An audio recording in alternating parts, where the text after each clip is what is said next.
What if I told you that the most sacred aspects of your spiritual journey are not meant to be shared with everyone?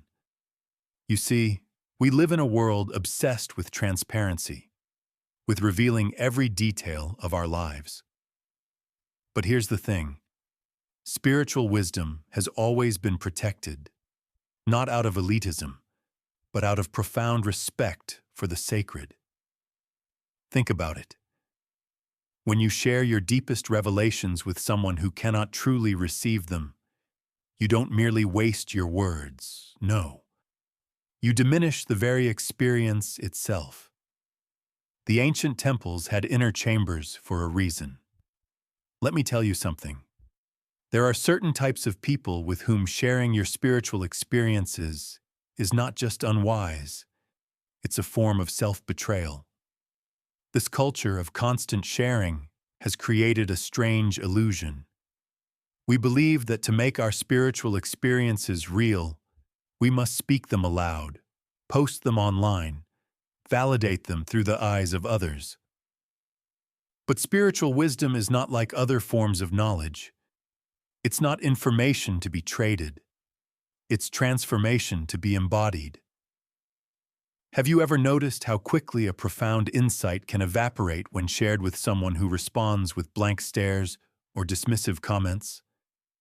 Why do we feel this urgent need to tell others about our deepest realizations, as if keeping them private somehow makes them less real?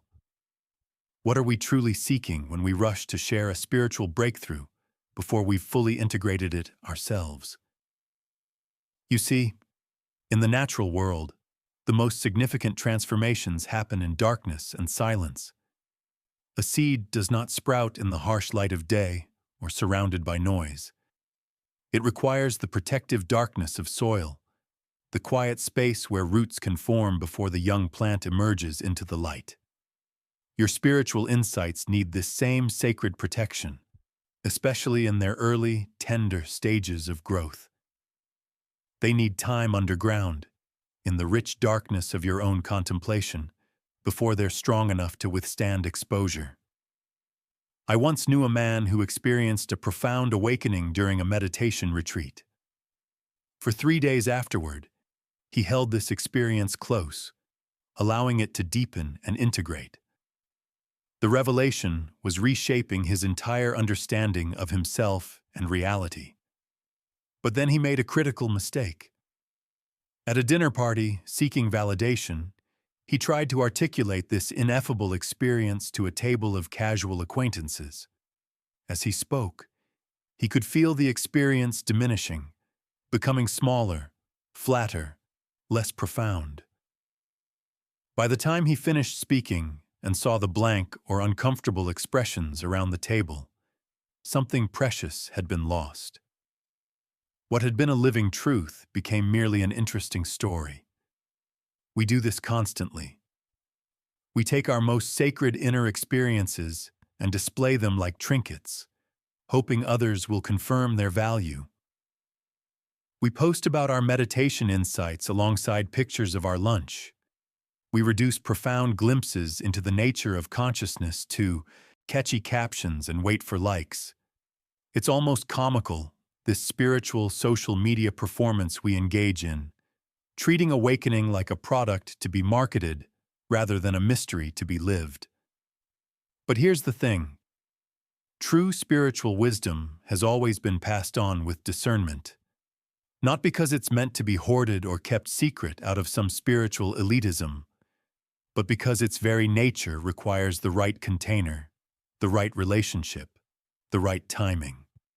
Just as you wouldn't plant a delicate tropical flower in the Arctic, you shouldn't share your deepest spiritual insights with those who lack the context or capacity to receive them properly. This is not about spiritual superiority. It's about energetic resonance. It's about protecting something precious in its vulnerable stages of development.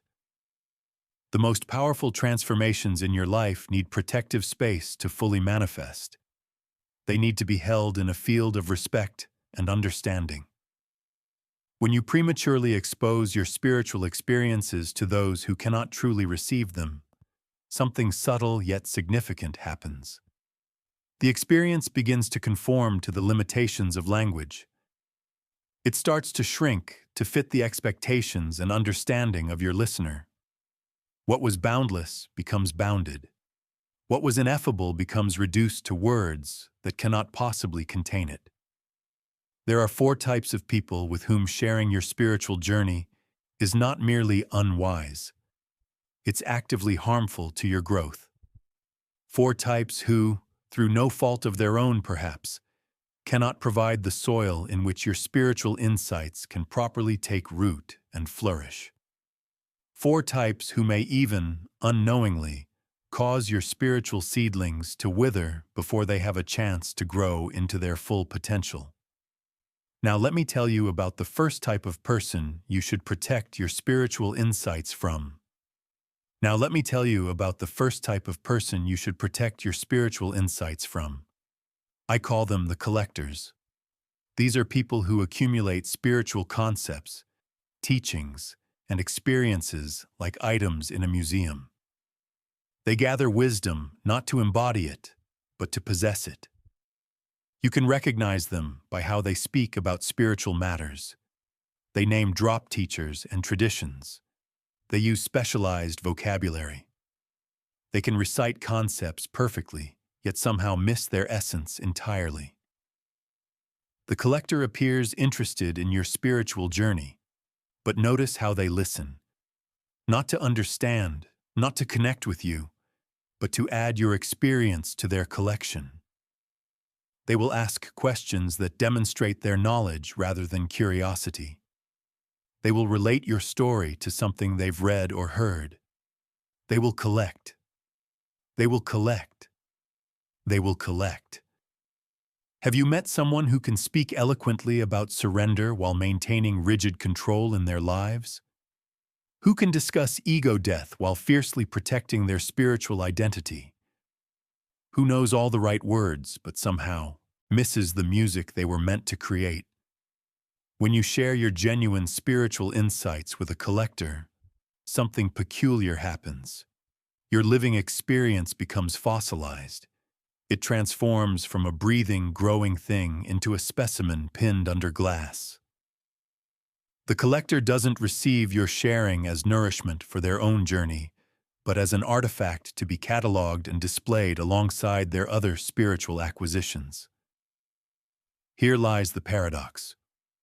By sharing with collectors, you not only fail to help them integrate wisdom more deeply, you actively participate in turning your own sacred experience into an object. The very act of sharing with someone who collects rather than connects diminishes the life force of your realization. Your breakthrough becomes just another concept rather than a lived truth. You see, the second type presents an entirely different challenge. I call them the converters. These are people who cannot hear your experience without translating it into their existing belief system. Whatever you share, they will filter through their established framework. Like water poured into differently shaped containers, your experience will be reshaped to fit their predetermined understanding. The converter listens to your sharing and thinks, "This is exactly like what my tradition teaches. This confirms what I already believe. This can be understood through my conceptual framework. This is just another version of what I already know." Imagine sharing a profound experience of universal interconnection you felt during meditation. I had this moment where all separation dissolved, and I experienced everything, including myself, as one unified consciousness. The converter responds, "Oh yes, that's exactly what Jesus meant by the body of Christ." Or, "That's the Hindu concept of Advaita Vedanta." Or, "That's just your brain releasing specific neurochemicals." Notice what happens in that exchange. Your fresh, direct experience gets converted into their established paradigm. The ineffable quality gets translated into familiar territory. The mystery gets explained away. The living truth gets reduced to a known quantity. The emotional impact of this conversion process is subtle but profound.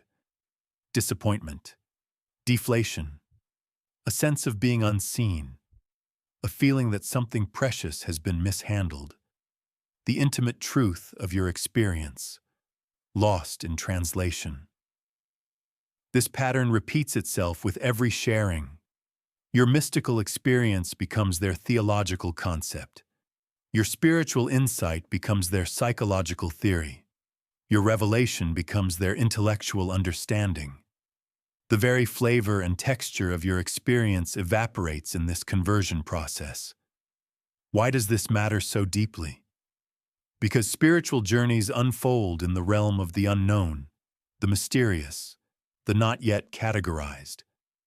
When your fragile new understandings are immediately converted into existing frameworks, the potential for genuine growth is stunted, both for you and for them. The converter may genuinely believe they're being helpful by relating your experience to something they understand. But in doing so, they miss the opportunity to be transformed by something genuinely new. And you miss the opportunity to have your experience received in its original, untranslated form. This isn't about judging converters. They're doing what we all do when faced with the unfamiliar. They're creating safety through recognition. But your most profound spiritual insights deserve better than safety. They deserve the spaciousness of being received without immediate categorization. When you feel that subtle contraction as someone begins to convert your sharing into their framework, learn to gently withdraw. Not with judgment, but with discernment. Not with superiority, but with respect for the sacred nature of your experience. Protecting your spiritual journey from collectors and converters isn't selfish. It's wise stewardship of the inner garden where your most important growth occurs. It's recognizing that some experiences are too precious, too vulnerable, too potent to be shared with those who cannot receive them in their original form. The third type requires even greater discernment because they often appear as allies on your spiritual path. The third type requires even greater discernment because they often appear as allies on your spiritual path. I call them the validators. These people approach spiritual exchanges with a hidden agenda. They're not interested in your experience for its own sake, but for how it might validate their own. They listen to your sharing with an underlying question. Does your experience confirm mine? Does your insight legitimize my path? Does your revelation strengthen my position? The validator has subtle tells. They become animated when your experience mirrors theirs, but grow distant or dismissive when your path diverges. They ask leading questions designed to elicit specific answers. They respond with relief or excitement when you say something that aligns with their experience, but with subtle anxiety when you don't.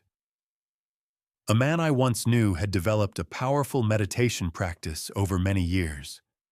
His approach was unique, intuitive, and deeply effective for him. Then he joined a spiritual community where he regularly shared his experiences with others. Gradually, he noticed how certain descriptions of his meditation generated approval and reinforcement from the group, while others were met with confusion or subtle correction.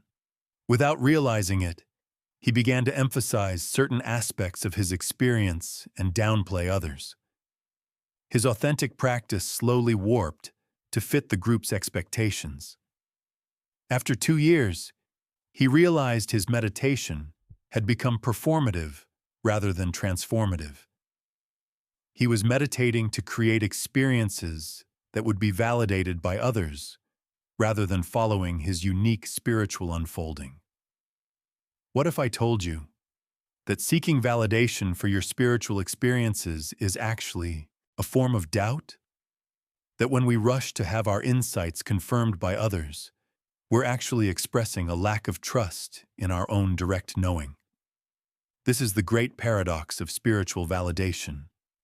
The very act of seeking confirmation from others undermines the authority of your own experience, which is the only true source of spiritual wisdom you will ever have. Validators aren't malicious. They're insecure.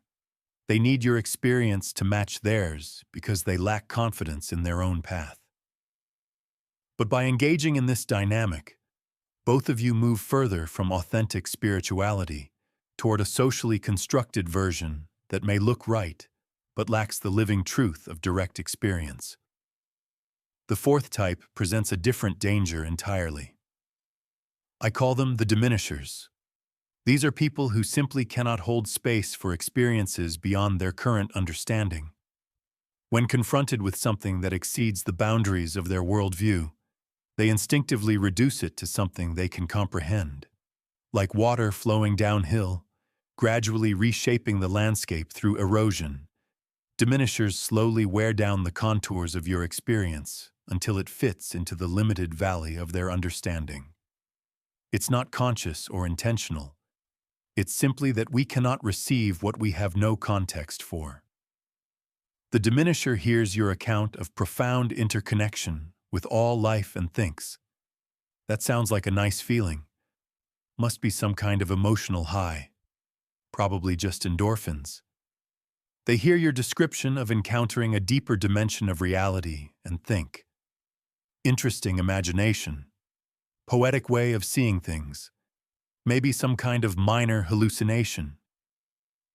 Have you noticed how, after sharing something profound with a diminisher, you begin to doubt your own experience? Have you felt that subtle pressure to downplay the significance of what happened to you? Have you caught yourself adding qualifiers or making jokes to ease their discomfort with the implications of what you're sharing? When we share our deepest spiritual insights with diminishers, we often end up diminishing ourselves. We translate the extraordinary into the ordinary before they even have the chance to do it for us. We reduce the ineffable to the explainable. We turn mystery into mundanity. And in doing so, we betray not just our experience, but the source of that experience. Here lies perhaps the central paradox of spiritual truth. The most profound spiritual truths are both utterly simple and completely unshareable. They must be directly experienced to be known at all. Language can point toward them, but never contain them. The finger pointing at the moon is not the moon itself. This understanding should ignite in us a fierce protection of our spiritual experiences, not out of selfishness, but out of reverence. When you've been touched by something beyond the ordinary framework of understanding, that touch deserves your protection. It deserves to be honored through discerning silence, as much as through carefully chosen sharing. I'm not suggesting that you never speak of your spiritual journey. Connection is essential to human growth, and articulating our inner experiences can help solidify and integrate them. But I am suggesting that you become exquisitely selective about with whom you share the most sacred aspects of your journey. When you stand at the threshold of sharing, pause. Ask yourself, am I seeking validation? Am I looking for approval? Am I trying to impress? Or am I offering this experience in service of mutual growth and understanding? Am I sharing with someone who can truly receive what I'm offering? Your spiritual insights are living beings. They grow or wither depending on the environment in which you place them. They evolve or devolve based on how they're received. They deepen or flatten according to the container you provide for them. Protect them accordingly. Not with fear or defensiveness, but with the same loving discernment you would use to decide where to plant your most precious seeds. Some soil nourishes growth. Some soil smothers it. Learn to know the difference. Now, having explored these 4 types of people, you might wonder if I'm suggesting you keep your spiritual journey entirely to yourself. Now, having explored these 4 types of people, You might wonder if I'm suggesting you keep your spiritual journey entirely to yourself. I am not. Spiritual growth exists in a beautiful tension between solitude and connection, between inner cultivation and outer expression. The deepest truths are realized in isolation, but often confirmed and expanded through authentic sharing. But here's the thing. Just as there are people with whom sharing is harmful, there are also people with whom sharing becomes a sacred act, a catalyst for mutual growth and deepening. These rare companions are as essential to your spiritual evolution as solitude and silence. The question is not whether to share, but with whom and how. How do you recognize these genuine spiritual companions? They listen differently. When you speak of your experiences, they don't rush to categorize or compare. They don't immediately respond with their own similar story. They create space around your words, allowing your experience to exist without reduction or conversion. They ask questions that help you explore rather than explain. There exists between compatible spiritual travelers what we might call resonance. Just as two tuning forks of the same frequency will cause each other to vibrate when one is struck, certain souls naturally resonate with each other's spiritual journeys. You'll know this resonance by how you feel after sharing. Not depleted, but expanded. Not doubtful, but clarified. Not smaller, but somehow larger than before. Think of the ancient redwood forests, where trees that appear separate above ground are actually connected through vast underground networks of mycelium, sharing nutrients, information, and support. Genuine spiritual companions form this kind of mycelial network with you, an invisible system of mutual nourishment that honors both individuality and interconnection. With these companions, your sharing doesn't diminish your experience, but anchors it more deeply in the soil of shared understanding. I once knew a woman who had carried a profound spiritual insight for years, unable to fully integrate it because she had no context, no framework, no language for what she had experienced. She protected it carefully, intuitively sensing that sharing it casually would diminish its power. Then one day, she met someone who asked her questions about her spiritual life in a way no one ever had before. Something in his approach created a space of such safety and recognition that she found herself sharing this long-held experience. As she spoke, instead of the usual contraction and diminishment, she felt the experience expanding, clarifying, revealing new dimensions she hadn't previously accessed. Through this sacred exchange, both she and her companion were transformed. Her sharing became not an endpoint, but a new beginning. With your true spiritual companions, this is what happens. They will witness. They will hold space. They will understand. Not perfectly, not completely, for no one can fully enter another's experience. But they will receive your sharing in a way that honors its sacred nature, rather than reducing it. The discernment of when, how, and with whom to share is itself a spiritual practice. It asks you to develop sensitivity, not just to your own inner states, but to the quality of presence others bring to spiritual exchange. It requires you to notice subtle energetic cues. Does this person's attention feel like grasping or like holding? Does their listening create expansion or contraction? Does their response deepen or flatten your experience? We return now to where we began, to the sacred temples with their inner chambers reserved for particular teachings and ceremonies. These weren't designed out of elitism, but out of profound understanding of spiritual ecology, of the conditions required for certain truths to flourish. The most sacred chambers weren't hidden to exclude, but protected to preserve. Your spiritual journey contains many chambers, from the outer courtyard of general spiritual concepts to the holy of holies of your deepest revelations. Discretion about who enters which chamber isn't about spiritual pride. It's about energetic stewardship. It's about creating the proper conditions for spiritual insight to germinate, root, and eventually bear fruit. Think of it this way. You wouldn't plant a delicate orchid in desert conditions and expect it to thrive. You wouldn't put a tropical fish in Arctic waters and expect it to survive.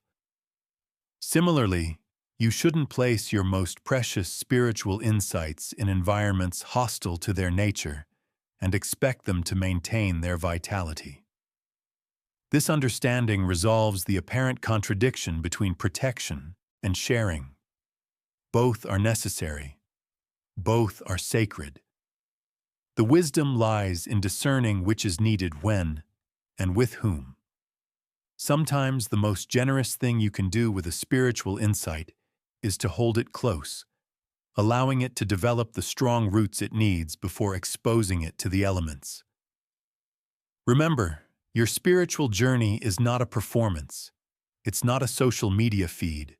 It's not a credential or an identity. It's a living relationship with mystery, with the ground of being, with the sacred dimension of existence. Honor it accordingly. In the end, we protect what we value.